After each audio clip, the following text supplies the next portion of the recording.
శ్రీమద్భాగవత గ్రంథానికి నమస్కారం.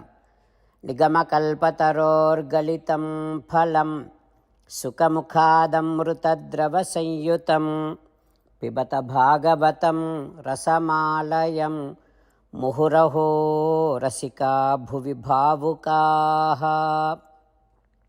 శ్రీసుఖయోగీంద్రుల వారికి నమస్కారం.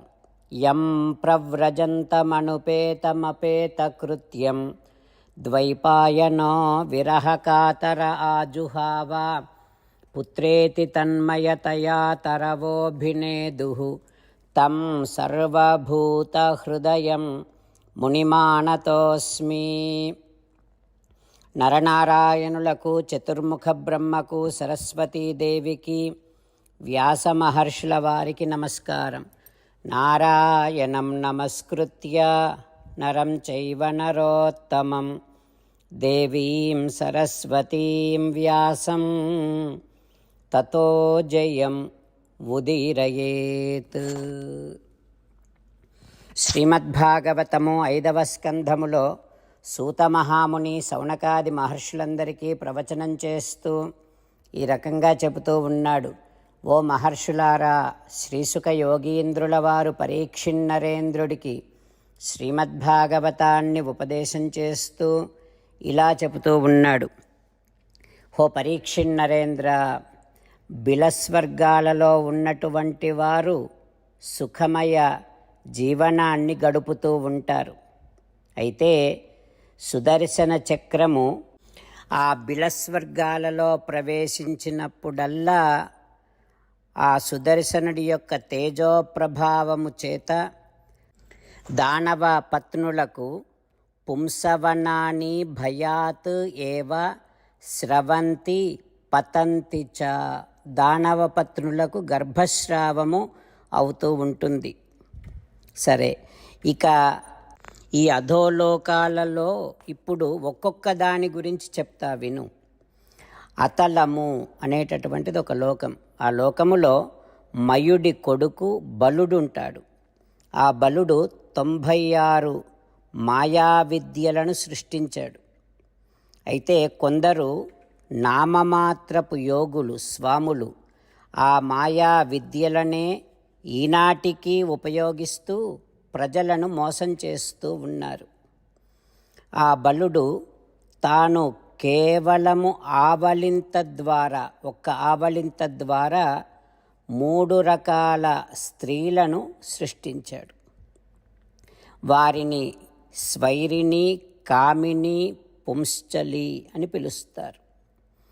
ఏ పురుషుడైనా అతలలోకాలలో ప్రవేశిస్తే ఈ స్త్రీలు అతడికి హాటకం అనే ద్రవాన్ని త్రాగించి ఆ పురుషుడి యొక్క సామర్థ్యాన్ని పెంచి ఆ తర్వాత ఆ స్త్రీలు ఆ పురుషుడిని మోహపరచి వశం చేసుకుంటూ ఉంటారు. ఇక సామర్థ్యము పెరగటం వలన ఆ పురుషులు, అక్కడికి వెళ్ళినటువంటి పురుషులు తామే గొప్పవారము అనేటటువంటి మదముతో జీవనాన్ని గడుపుతూ మృత్యువు అనేటటువంటిది ఒకటి ఉందనే విషయాన్ని కూడా మరచిపోతారు అంటూ శ్రీసుఖ యోగీంద్రుల వారు శ్రీమన్నారాయణుడి యొక్క చిత్ర విచిత్రమైనటువంటి సృష్టి విశేషాలను తెలియచేస్తూ ఉన్నాడు. ఆ తర్వాత ఏం జరుగుతుందో రేపు తెలుసుకుందాం. ఓం శ్రీకృష్ణ పరబ్రహ్మణే నమః. ఓం అస్మద్గురుభ్యో నమః. అంతేకాకుండా మనం ప్రతిరోజు శ్రీమన్నారాయణుడికి ఒక 8 పనులు చేస్తాం అని మాట ఇద్దాం. ఎందుకంటే శ్రీకృష్ణ భగవానుడు 18వ అధ్యాయములో 65 నుండి 70వ శ్లోకాల ద్వారా శ్రీమద్భగవద్గీత అంతటికీ సారభూతముగా మనకు 8 పనులు చేయమని చెప్పాడు. అలా చేస్తే చాలు, నేను మిమ్మల్ని అన్ని విధాలుగా రక్షిస్తా అని ప్రమాణపూర్వకముగా ప్రతిజ్ఞ కూడా చేశాడు.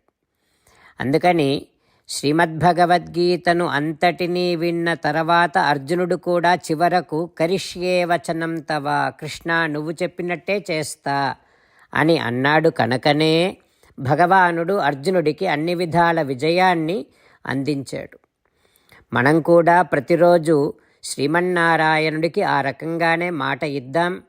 8 పనులు చేస్తాం అని మనము మాట ఇస్తే అది అష్టాక్షరీ మహామంత్ర జపము చేసినటువంటి ఫలితాన్ని మనకు ప్రతిరోజు ఇస్తుంది. ఇట్లా మాట ఇవ్వటం కంటే గొప్ప పూజ, యజ్ఞము, తపస్సు మరొక్కటి లేనే లేదు. అందుకని నేను అంటూ ఉంటాను, మీరు మనస్సులో భావిస్తూ ఉండండి. ఈ రకంగా మనము మాట ఇస్తూ ఉంటే శ్రీకృష్ణ భగవానుడి ముఖారవిందములో కలిగేటటువంటి ఆనందాన్ని మనం ప్రతిరోజు దర్శిద్దాం, ఆస్వాదిద్దాం. జై శ్రీమన్నారాయణ. హో శ్రీమన్నారాయణ, నువ్వు చెయ్యమన్నట్టే నేను నిన్నే సంతతము ధ్యానము చేస్తూ ఉంటా. హో శ్రీమన్నారాయణ, నువ్వు చెప్పినట్టే నేను నీ భక్తుడిగానే ఉంటా. హో శ్రీమన్నారాయణ, నువ్వు చెయ్యమన్నట్టే నేను నా విధులను, కర్తవ్యాలను నీ సేవగా, నీ తృప్తి కోసమనే సక్రమంగా నిర్వర్తిస్తూ ఉంటా. హో శ్రీమన్నారాయణ, నువ్వు చెప్పినట్టే నేను నీవాడిని అనే మహావిశ్వాసముతో నీకే నమస్కరిస్తూ ఉంటా. హో శ్రీమన్నారాయణ, మామేకం శరణం వ్రజ, నన్ను ఒక్కడిని మాత్రమే శరణు వేడుకో అని నువ్వే అన్నావు కనుక నేను నిన్ను ఒక్కడిని మాత్రమే శరణు వేడుకుంటా. హో శ్రీమన్నారాయణ, మా శుచః, ఇక దుఃఖించకు అని నువ్వే నాకు భరోసా ఇస్తున్నావు కనుక నేను ఇక దుఃఖించను. హో శ్రీమన్నారాయణ, నువ్వు చెప్పినట్టే నువ్వు నా కోసమని అనుగ్రహించినటువంటి శ్రీమద్భగవద్గీతను ప్రతిరోజు కనీసము ఒక్క శ్లోకాన్నైనా జ్ఞాపకం చేసుకుంటూ శ్రీమద్భగవద్గీతను అనుసంధానము చేస్తూ ఉంటా. హో శ్రీమన్నారాయణ, నువ్వు చెప్పినట్టే నువ్వందరి కోసమని చెప్పినటువంటి శ్రీమద్భగవద్గీతను తెలియని భక్తులందరికీ తెలియచేసే నా వంతు ప్రయత్నాన్ని నేను నిరంతరము కొనసాగిస్తూనే ఉంటా. హో శ్రీమన్నారాయణ, నేను నువ్వు చెప్పినట్టే చేస్తా, నీకు నచ్చినట్టే ప్రవర్తిస్తా, నీకోసమే పని చేస్తూ ఉంటా. కరిష్యే వచనం తవ. జై శ్రీమన్నారాయణ. భక్తులకు ప్రత్యేకమైనటువంటి విజ్ఞాపన. మీకు అన్ని విషయాలలో వెంటనే మంచి ఫలితాలు రావాలి అనంటే ప్రతిరోజు 1 నిమిషం వెచ్చించి నారాయణాస్త్రాన్ని చదవండి. ఇక మీకు తిరిగే ఉండదు. నారాయణాస్త్రాన్ని పొందడానికి మీరేం చేయాలంటే నారాయణాస్త్రం అనే వెబ్సైట్కి వెళ్ళి మీ పేరు, మీ ఈమెయిల్ ఇస్తే మీ ఈమెయిల్కి నారాయణాస్త్రం PDF వస్తుంది. అందులో ఒక రామాయణ శ్లోకం, ఒక గీతా శ్లోకం, ఒక విష్ణునామం ఉంటాయి. ఆ 3ంటిని కలిపి నారాయణాస్త్రం అంటాం. ప్రతి ఒక్కరికి వేరువేరు శ్లోకాలను ఇస్తున్నాం. ఆ రకంగా ఎవరి శ్లోకాన్ని వారు ప్రతిరోజు తప్పనిసరిగా చదవటం వలన ప్రతిరోజు ప్రతి 24,000 భక్తులతో ఒకసారి సంపూర్ణ రామాయణ పారాయణ, 33 సార్లు శ్రీమద్భగవద్గీత పారాయణ, 24 సార్లు శ్రీ విష్ణు సహస్రనామ స్తోత్ర పారాయణ జరుగుతుంది. ప్రతి ఒక్కరికి అంతటి విశేష ఫలితము ప్రతిరోజు లభిస్తుంది. అందుకని మీరు, మీ కుటుంబ సభ్యులు అందరూ ఒక్కొక్కరు ఒక్కొక్క నారాయణాస్త్రాన్ని వెంటనే పొందండి.